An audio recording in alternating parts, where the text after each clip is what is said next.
Fundación Libertad y Desarrollo presenta Razón de Estado con Dionisio Gutiérrez. Los cuentos, los mitos, las leyendas populares son la expresión de los sueños de sus narradores, hombres y mujeres movidos a contar historias fundadas en tradiciones, vivencias y visiones que andando el tiempo dieron vida a filósofos, literatos y poetas. Siempre queda la duda si los narradores de la historia la vivieron, se las contaron, la inventaron o la soñaron. El testimonio que querramos dejar sobre lo que hicimos en nuestro tiempo, por nuestra casa, nuestra tierra, por el mundo que nos tocó vivir, será nuestro legado según quien lo cuente. Si a usted le pidieran que lo escriba, estará de acuerdo conmigo en que somos hijos de un tiempo volátil, incierto y apurado, en el que la política y las ideologías están en bancarrota. Los hombres, sobre todo los peores, duran más que las ideas, sobre todo las buenas. La tecnología es cada día más difícil de digerir y la economía global vive una transición cuyo rumbo no está claro todavía. Estará de acuerdo en que vivimos un tiempo en el que quisiéramos que sea nuestro inconsciente el que encuentra solución a los problemas que el consciente no acierta a resolver. En estos vaivenes se nos fue el primer mes del año 23 del siglo XXI, como que nada, con la política, la economía, el clima y la paz del mundo en alerta amarilla. Por eso es bueno para el ánimo y la salud recordar todos los días que el ciudadano común, como usted, la gente anónima, como usted, es más honorable, responsable y valiosa que quienes la representan en la política, pues la política, con escasas excepciones, se ha llenado de fanfarrones, oportunistas y delincuentes. Desde los primeros siglos de la humanidad, el malestar de los pueblos se extendía por los imperios a causa de los impuestos, las guerras y las arbitrariedades de monarcas autoritarios y corruptos. A nuestro tiempo se han sumado otras molestias que ahí vamos intentando superarlas. Una de ellas es que no nos damos cuenta de a cuánto nos obliga el mundo que hemos construido, con ordenanzas y poderes cada día más restrictivos y controladores, que además aumentan a diario su afán por regularlo todo. Estamos permitiendo que se organicen sistemas, aparatos políticos y estados llanamente incompatibles con la libertad. Esto obliga a que hagamos lo imposible para que los sueños vuelvan a ser motivadores, conductores y facilitadores del mundo que queremos construir. Un mundo más libre, más justo, más feliz. Un mundo del que sea fácil decir victoria cantada.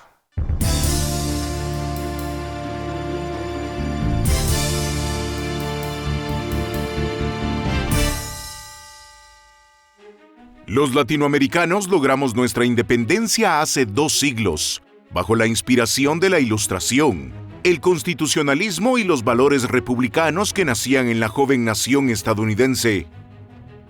En aquellos días, los próceres fundadores de las naciones latinoamericanas intentaron reconstruir países devastados por las guerras de independencia, promoviendo los principios liberales, pero se chocaban con que el sueño de libertad, democracia y Estado de Derecho sucumbía ante el caudillismo de hombres fuertes que se autoproclamaban la encarnación de la voluntad popular y tomaban de forma autoritaria las riendas de nuestros países. La versión degradada del liberalismo que se impuso en América Latina en el siglo XIX produjo más dictaduras que democracias funcionales que ofrecieran orden, certeza y progreso. A partir de la Revolución Mexicana, la región se preocupó más por supuestas prerrogativas sociales, abandonando la defensa de la libertad y los derechos civiles, abriendo así la puerta al nacionalismo latinoamericano que apadrinó la Revolución Cubana, que ensambló la dictadura más nefasta del subcontinente americano. A partir de entonces, y hasta nuestros días, los latinoamericanos hemos vivido bajo el fuego cruzado de la Guerra Fría u otras conspiraciones marcadas por intereses geopolíticos. En las décadas de los 80 y 90, hicimos un nuevo intento de abrazar la democracia liberal, la división de poderes y el constitucionalismo. Juzgue usted cómo estamos. El optimismo de aquellos días se ha ido transformando en descontento social, conflicto y frustración. Las reformas capitalistas y de libre mercado que se llevaron a cabo en las últimas décadas del siglo XX trajeron prosperidad y crecimiento económico. Sin embargo, la falta de instituciones sólidas y la corrupción de gobiernos autollamados de derecha impidieron que los latinoamericanos gozaran de los beneficios de sociedades genuinamente liberales. Los sistemas de justicia, los servicios públicos y la formación de líderes y tecnócratas capaces también quedaron en deuda en aquellos momentos críticos en los que intentábamos construir modelos de desarrollo exitosos. Solo Chile, Uruguay y Costa Rica son hoy democracias plenas que gozan de una institucionalidad más sólida y estable que la de sus vecinos. Sin embargo, toda América Latina está en peligro por la consolidación de la criminal dictadura venezolana, gracias a sus nexos con el narcotráfico, la minería ilegal y el crimen transnacional, con el apoyo del Grupo de Puebla y el Foro de Sao Paulo, y debido a la sumisión y complicidad con las dictaduras de Pekín, Moscú y Teherán. Hoy, la apuesta de esta mafia global está en Perú. Intentan sumarlo a su causa. Las élites latinoamericanas deben volver al campo de la batalla cívica y asumir como primera responsabilidad la formación y entrenamiento de una nueva generación de líderes políticos y tecnócratas que tengan un auténtico compromiso con el respeto a los valores democráticos, liberales y republicanos, y que sean capaces de reconducir el rumbo de la región. Las batallas por la libertad y la democracia republicana para nuestra generación son más importantes que nunca. Solo hace falta que los ciudadanos seamos ciudadanos. Así se rescata el presente de América Latina. Así se construye el futuro.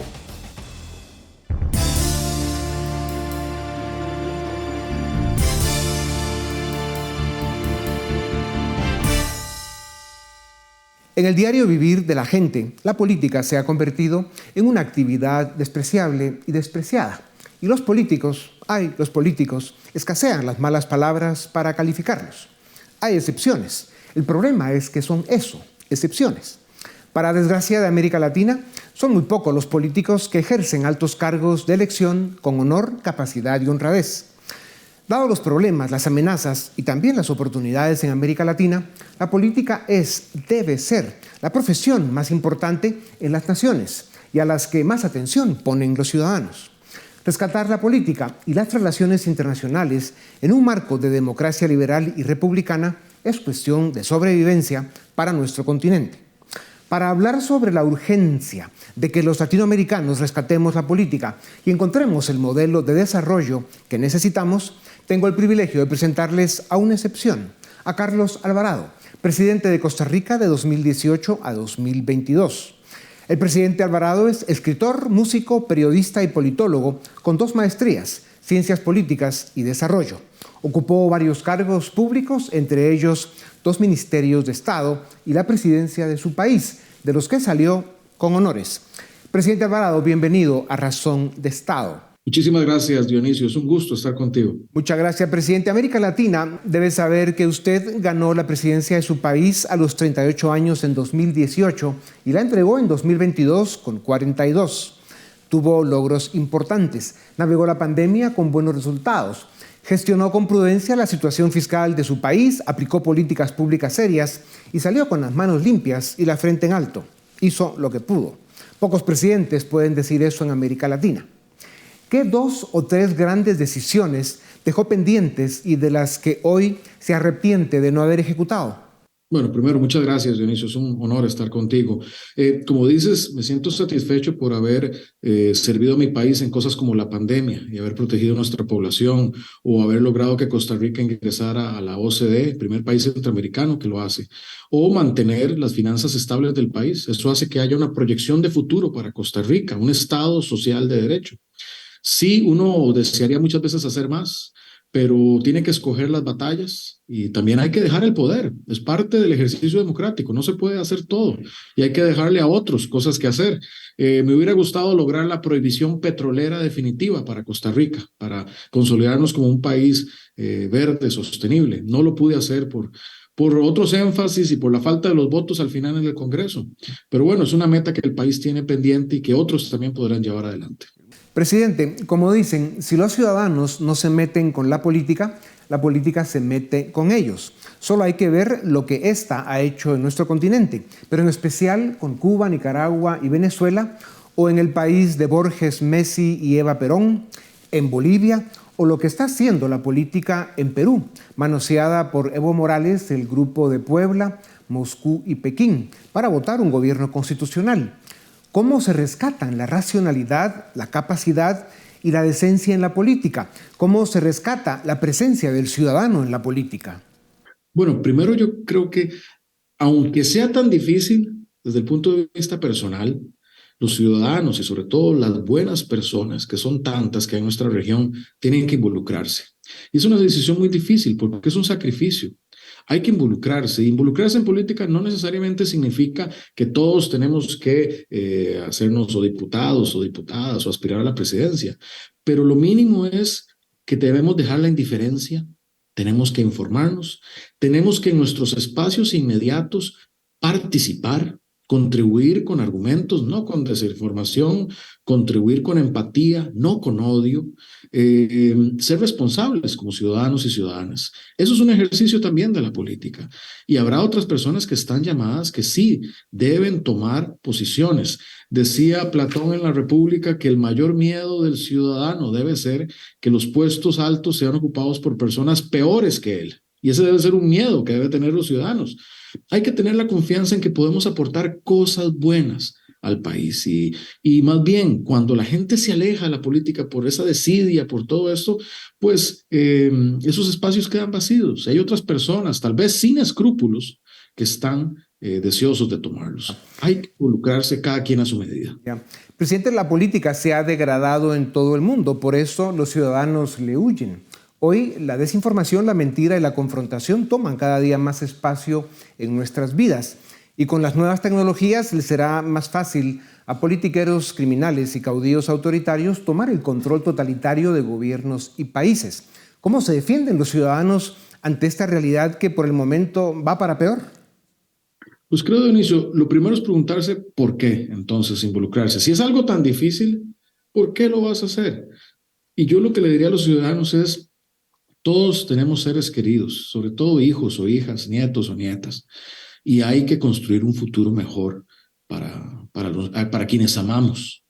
Porque cuando esas personas, nosotros estemos más en nuestra vejez y esas personas vayan para arriba, nos van a decir, papá, mamá, ¿y tú qué hiciste?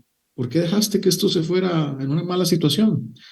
Hay que construir las respuestas que les vamos a dar a la futura generación desde ahora. Creo que frente a tanto tan negativo que hay, como lo dices bien, esa fuerza de amor es la que nos tiene que llenar para involucrarnos y ojalá hacer cambios positivos. Ya. Presidente, su país, Costa Rica, considerada desde hace décadas la Suiza de América, está siendo invadida por bandas criminales y cárteles de la droga. Con un vecindario contaminado y mediocre y un continente comprometido con el populismo, el autoritarismo, la corrupción y la irracionalidad política, ¿cómo se salva Costa Rica en los próximos 10 años de esta marea roja y ola criminal que arrasa todo el continente? Bueno, en efecto, Costa Rica nos estamos viendo sometidos por mucha violencia, crimen organizado. En mi periodo tuvimos que luchar contra una tendencia creciente a los homicidios y se logró estabilizar y disminuir, una tendencia que continúa hoy. Eso requiere, por un lado, la acción policial, pero tiene que haber, por otro lado, acciones preventivas, mejorar la calidad de todas las personas, todas las oportunidades, en todos los rincones. Sobre todo las personas más vulnerables. Tenemos que ir a hacer trabajo de prevención, de desarrollo social en todos los rincones y el Estado, la política, las empresas privadas, las organizaciones no gubernamentales, tenemos que involucrarnos todos para lograr eso. Y también la región. Eso es uno de los principales riesgos de América Latina y de Centroamérica, el crimen organizado. Y eso también nos llama a unirnos para luchar contra ese flagelo. Presidente, América Latina cierra una década de estancamiento económico, de 2013 a 2022. Esto ha causado malestar en las clases medias que apenas salieron de la pobreza, gracias al crecimiento económico marcado por los precios de las materias primas. Pero hoy ven perdido el avance que habían logrado. ¿Qué otros factores están generando descontento social e inestabilidad política en la región? ¿Cómo se enfrenta la conspiración geopolítica del eje Pekín, Moscú, Teherán, Grupo de Puebla? Bueno, yo considero, Dionisio, que tenemos que trabajar en el tejido de nuestras sociedades. Tenemos sociedades que tienen mucha desigualdad a lo interior y eso se refleja en estos malestares y en esos estallidos. Hay potencial de inestabilidad en nuestras democracias y tenemos que buscar cómo mejorar la situación de todas las personas para generar ambientes de mayor convivencia. Creo que además de los temas de desigualdad, cada vez más tenemos que abordar los temas de género. Hay mucha desigualdad en nuestros países entre hombres y mujeres, como hemos visto en Perú recientemente, pero en otras latitudes, los temas de la raza tenemos que retomarlo y la etnia en América Latina. No podemos, lo estamos viendo en Estados Unidos, hay grandes discusiones sobre los temas raciales que son muy importantes en la política y nosotros en América Latina a veces no vemos esas temáticas. Y por supuesto la desigualdad económica. Hay que trabajar mucho en oportunidades para todos y todas. Esa es la clave. Presidente, usted escribió en The Hill, un medio importante en Washington, sobre la importancia de articular una alianza para la prosperidad del continente americano, hablando de crear oportunidades. Para que las economías crezcan, la política debe crear las condiciones de estabilidad y las certezas para la inversión, el crecimiento económico y la creación de oportunidades. El deterioro político e institucional en la mayoría de nuestros países es un obstáculo insalvable para el desarrollo. ¿Cuáles son los ajustes y las tareas que debemos hacer con nuestras democracias para sentar bases fuertes para un crecimiento estable y sostenido? Bueno, Dionisio, en ese artículo hay una tesis que se ha estado discutiendo mucho en el mundo hoy y que habla de que no es tanto una globalización lo que vivimos, sino una regionalización, una mayor compenetración, por un lado, de Europa, por otro lado, de Asia, y por otro lado está lo que se denominan las Américas. Pero en las Américas o nuestro hemisferio no hay tanta sinergia entre América Latina, el Caribe y los Estados Unidos. Y estamos perdiendo todos una oportunidad. Y al mismo tiempo, esa pérdida de oportunidad es un riesgo. Hay áreas en las que tenemos que colaborar más estrechamente. Por ejemplo, América Latina es un exportador neto de alimentos. Eso es una de sus ventajas al futuro en un mundo que va a tener escasez de alimenticia. Uno de los grandes riesgos de América Latina, somos exportadores netos de combustibles fósiles y gas a un mundo que el 2050 ya no va a consumir eso. Ese es un gran riesgo de América Latina. Entonces, entender que ese camino conjunto lo recorremos todos, porque si un país de América Latina está en riesgo, no solo está en riesgo él o él, está en riesgo toda la región. Eso es lo que no tenemos que acabar de entender. Claro. Y también un poco la política exterior de los Estados Unidos. Eso llama a que trabajemos como equipo, que nos tratemos con respeto y como iguales, pero entendemos que el futuro de todas y todos está asociado en este mundo regionalizado. Claro, exportamos combustibles fósiles y gente, ¿no? Contradicciones y disfunciones, una tragedia. Presidente Alvarado, ¿qué debe hacer el ciudadano frente a una América Latina que se pierde en el oscuro laberinto del populismo, el autoritarismo, la corrupción, el narcotráfico y la incompetencia insolente de la mayoría de aspirantes pretenciosos a cargos públicos? Bueno, creo, como hemos dialogado, Dionisio, uno, hay que en alguna medida estar involucrados. La más básica es estar informadas, tener criterio, participar, no desinformar, no contribuir a los debates de odio que se generan en muchas partes del mundo. Y ya más adelante construir desde nuestra comunidad, desde la solidaridad y desde muchos otros ángulos. Hay que involucrarse, Dionisio, si no, ahí sí perdemos la esperanza.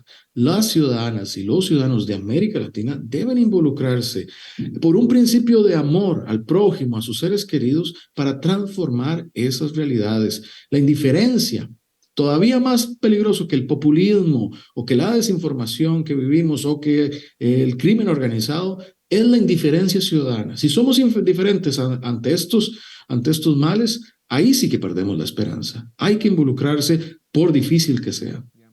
Presidente, entre las consecuencias que provoca la reducida visión de las élites latinoamericanas está el enorme vacío que hay en la formación de una nueva clase dirigente, estadistas, tecnócratas, políticos y líderes cívicos, para que podamos gobernarnos mejor. Usted y yo hemos hablado de esto en el pasado. La crisis que vive la región da cuenta de ello. ¿Cómo se corrige esta debacle y cómo se atrae a los mejores de la sociedad para que se hagan cargo de la cosa pública? Bueno, Dionisio, yo creo que en mi experiencia hay un gran acervo de personas en América Latina. No es que no tengamos personas, hay intelectuales o gente de la sociedad civil, las hay, las personas capaces, las personas éticas, pero también hay una competencia ciertamente en la esfera de poder y hay otras personas con otros principios también que están participando y eso será siempre la constante.